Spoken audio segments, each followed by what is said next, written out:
Et puis là, Lucienne Perry, vous m'emmenez le programme de Lavo Classique et je vois que ces deux demoiselles, qu'on était fiers de vous avoir montré il y a quelques mois, sont déjà à QI à 16 heures le samedi 2 juillet. Puis je tourne la page, puis je vois votre... Oh mais Lucienne, mais qu'est-ce que vous faites dans un programme de musique classique? Lucienne, spécialiste de l'art brut. Ah oui, bon ça je savais.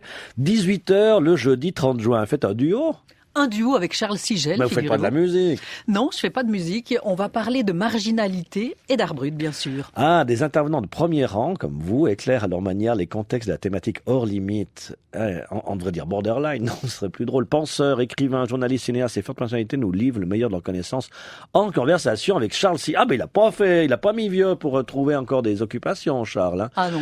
Qui est bientôt plus sur Espace 2. Qui vient jouer ce soir? Espace 2 vous donne rendez-vous en direct du Lavo Classique dans ses émissions et concerts du soir, durant cet été, puis il y a un jour où il y aura Lucienne Perry, c'est trop drôle. Vous avez le fond des pantalons mouillés, comme il fait beau aujourd'hui à Lausanne, je pense que vous arrivez de Paris. Non, vous avez été voir des musées à Paris, vous êtes folle, vous savez nager? Oui, c'est vrai qu'on pourrait se dire qu'il faut avoir des pantalons, non pas longs, mais des pantalons courts pour visiter ces musées. Oui, presque amphibie. Mais attendez, oui. Ils mettent des réserves des musées dans les sous-sols. Mais vous qui avez étudié la musée, on met des trucs dans les sous-sols. Eh bien oui, c'est une habitude. Souvent, on place des objets en réserve dans les sous-sols, mais il arrive aussi très souvent que les musées aient des dépôts à l'extérieur du musée. Heureusement d'ailleurs. Oui, d'accord. En sous-sol aussi, directement. Ouais, on a, par exemple, dans nos pays, ici, à Lausanne, il y a des réserves ailleurs. Oui, c'est ça. C'est vrai? Oui, je sais que la bibliothèque a des bunkers, pas possible. Non, je sais pas quelle région du canton. Parfois loin, parfois très loin, parfois moins loin. Mais on emprunte un livre, il nous le trouve quand même.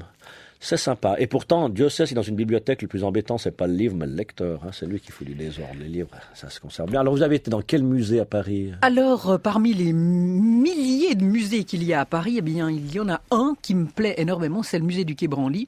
Il présente une exposition qui est étrange, très très étrange. Son titre, Persona, étrangement humain. Persona avec un N, le mot latin, c'est ah oui.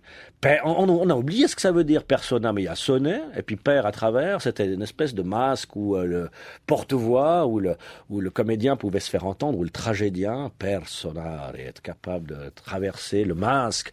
C'est quoi? Qu'est-ce qu'on y expose? Des figures humaines? On y expose des figures humaines, on y expose des objets, beaucoup d'objets, plus de 200, 230 exactement, des objets qui évoquent la présence humaine. Vraiment, cette expo, c'est une plongée dans des univers troublants, c'est souvent le cas d'ailleurs au Quai Branly. Là, c'est une exploration du comment et pourquoi des objets sont traités comme des personnes. Dans un très grand nombre de pays du monde, dans différentes sociétés, dans différentes civilisations, à différentes époques. Attendez, j'essaie de comprendre. C'est des objets qui sont fabriqués de main d'homme, mais on fait comme si c'était des personnages, c'est ça? En tout cas, on leur attribue une présence humaine. D'accord. Alors, par exemple, un crucifix sur un mur, quand on le salue, c'est on considère qu'il est plus qu'une présence, il est quelqu'un. Presque. Voilà, et puis qu'on est en relation avec un autre, une entité autre. Une Barbie, quand je joue avec une Barbie, je lui parle, ça aussi. Voilà, exactement. Alors j'ai compris. Alors voilà, racontez-moi. C'est comme un enfant qui est avec son doudou, eh bien, le considère comme son compagnon. Avec le doudou et le crucifix, j'ai déjà deux exemples. Il vous faut un doudou et un crucifix. Il y a aussi le chaman, par exemple, qui convoque des esprits par une statuette, un religieux, un croyant, qui prie le saint en question devant un reliquaire. Ou qu'il le porte en médaillon. Oui, qu'il le porte en médaillon, ou qu'il a dans sa poche, reliquaire de poche. Bref, il y a une multitude d'objets qui explorent ce phénomène de la personnification des objets. Alors, cet objet évoque ou raconte ou dit la présence d'un être sensible, d'un esprit, parfois d'un défunt. Alors, on voit par exemple dans cette exposition une momie qui est desséchée du Brésil, et puis tout à côté, des pierres votives, donc qui permettent de faire un vœu, mais il y a aussi par exemple un robot qui a été créé en Corée qui représente la personne humaine. Bref, ces objets catalysent des forces, servent de support, par exemple à la prière, matérialisent des présences. Oui, à la présence. Alors, vous savez, vous parlez de robots, mais j'ai lu dernièrement, c'est dommage.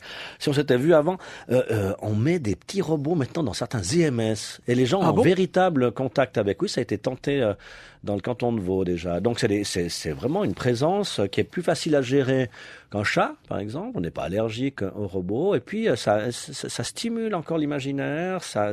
Oui. Donc, en fait, c'est des objets qui ne représentent pas seulement, mais qui rendent présent. Voilà. C'est une représentation. Vraiment. Voilà, exactement. Exactement. Par exemple, il y a quelque chose qui va parler à un grand nombre d'auditeurs. Ce sont par exemple les ex-voto. Il y en a dans cette exposition des ex-voto de Turquie.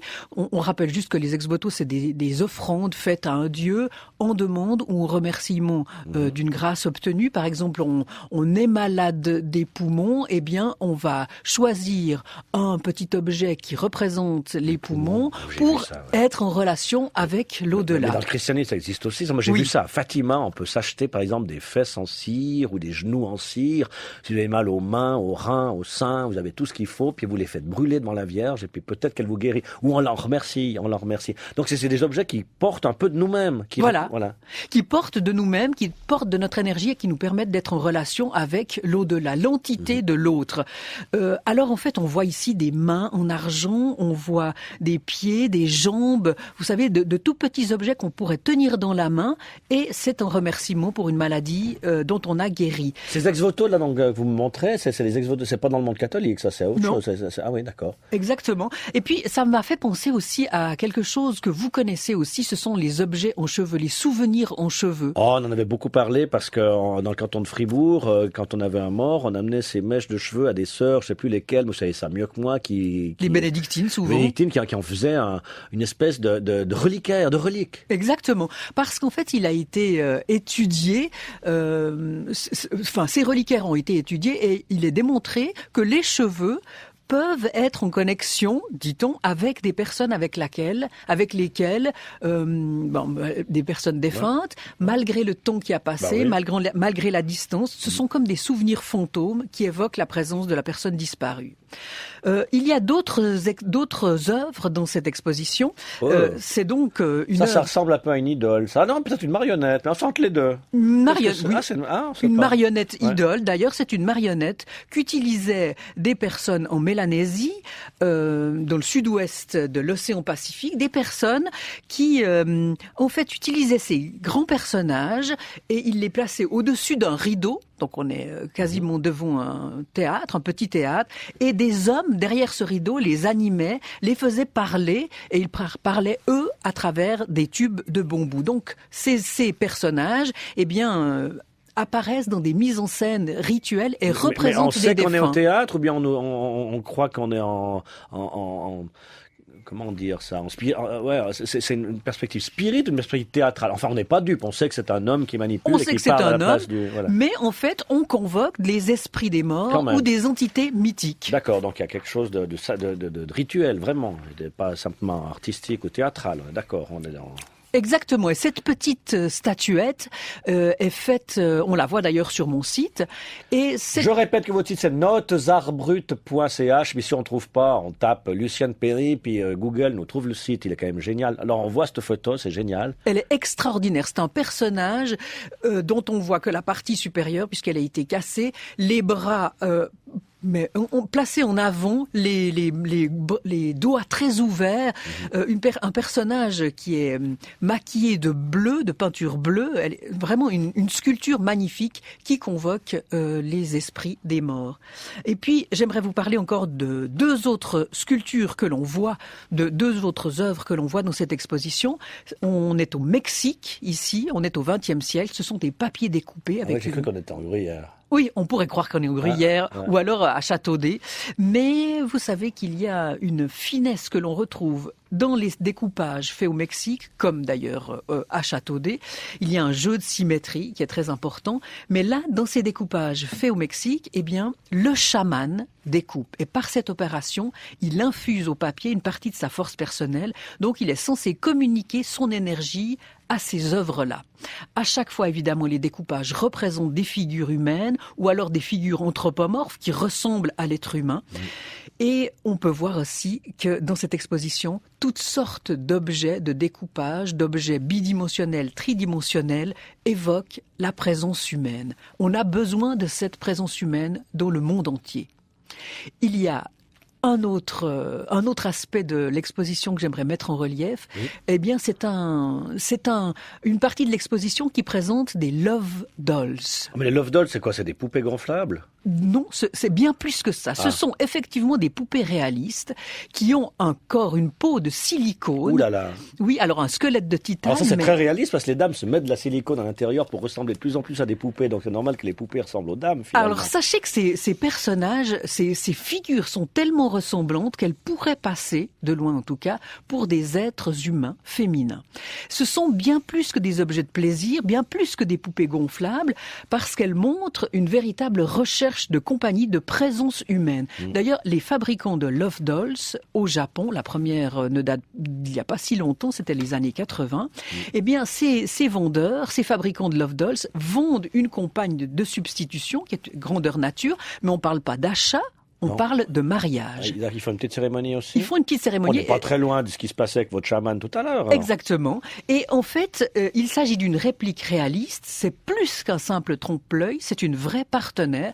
D'ailleurs, ça coûte une coquette somme, entre 5 000 et 6 000 euros. Elle a la migraine des fois ou bien? Parfois, je n'en sais pas, rien. Non, mais s'il n'y a pas ça, alors c'est pas réaliste du tout. Hein. Mais en fait, on va encore bien plus loin que ça. Il y a une part aussi très intéressante parce que ces Love Dolls, eh bien, elles n'ont pas de personnalité. Ce sont des supports de projection. Ouais. Ce sont comme des écrans vierges et blancs. Vous savez que si on les regarde bien, on voit en fait qu'elles ont... ça. Oui, je vais vous montrer ça dans le catalogue. Elles sont étranges, étonnantes. Regardez, les visages sont très troublants. Ouais. Les yeux sont très écartés l'un de l'autre et la taille de la pupille est plus large que celle de la pupille humaine. Ici, il y a 26 mm. Donc, elles s'apparentent, ces pupilles, à des animaux de compagnie. Ah ouais. Impossible de croiser le regard de ces personnages, de ces figures humaines. Vous avez essayé ? Ce regard se dérobe. On est vraiment entre la réalité et la fiction. Donc, vraiment... Partout, de tout temps, on a recherché la présence humaine depuis des milliers d'années. Il y avait des cailloux, des pierres votives que l'on sculptait, même dans l'île de Pâques, figures humaines. Alors, l'île de Pâques, il y a les têtes, et puis il paraît qu'aux antipodes, il y a les pieds qui dépassent aussi sur une autre île, mais on l'a jamais trouvé encore. Mais il y a aussi sur l'île de Pâques des petites statuettes, toutes petites, et qui représentent des figures humaines. On en voit à l'exposition. Il y a aussi des robots humanoïdes. Bref, l'être humain traite de ces objets comme des personnes. C'est une exposition qui explore les mécanismes qui font que ces objets, même s'ils sont inertes, même s'ils sont inanimés, peuvent être considérés comme des personnes. Objets inanimés, avez-vous donc une âme? Ben oui, quand ils sont faits de main d'homme, on y projette toujours une intention, on y met un peu de son esprit, même si on y projette, comme dans le cas des... Vous avez quand même un peu de tendresse envers tous ces personnages, surtout mon Dieu, ils font pas des garçons? Ah, sûrement, sans doute, mais on connaît que les Love Dolls féminins, en tout cas pour ma part. D'accord. C'est votre choix. Oui. Il faut rappeler quand même que cette exposition, elle est visible tout l'été, tout l'automne, jusqu'au mois de novembre. Elle vaut vraiment son pesant d'or parce qu'elle nous fait nous interroger sur l'étrangeté humaine. Et c'est au musée du Quai Branly, l'exposition Personnant, dont vous dites qu'elle est inquiétante. Merci Lucienne Perry. Je ne sais pas ce que vous faites cet été, mais enfin, si jamais, passez nous voir. Oh oui, volontiers. Parce que matinale et à vous de jouer, ça continue en tout cas jusqu'à la nouvelle grille. Après, il y a peut-être des surprises, on est en gros chantier sur Espace 2, je vois que vous êtes inquiète, mais vous savez, moi j'aime tellement ce que vous faites que je vais tout faire pour qu'on boive encore quelques cafés le samedi, notamment avec le Dr X du côté du marché. Merci à Christophe et Séva d'avoir contribué cette émission à faire quoi? À mettre les sons qu'il fallait au bon moment. C'est Luc Thérapon qui a choisi les musiques. Vous avez pu entendre également le Dr X, l'homme qui en connaît un rayon, et puis Katia du musée des Bergères avec son professeur François. À vous de jouer, c'est tous les samedis de 9h à 10h sur Espace 2. Merci d'être à l'écoute.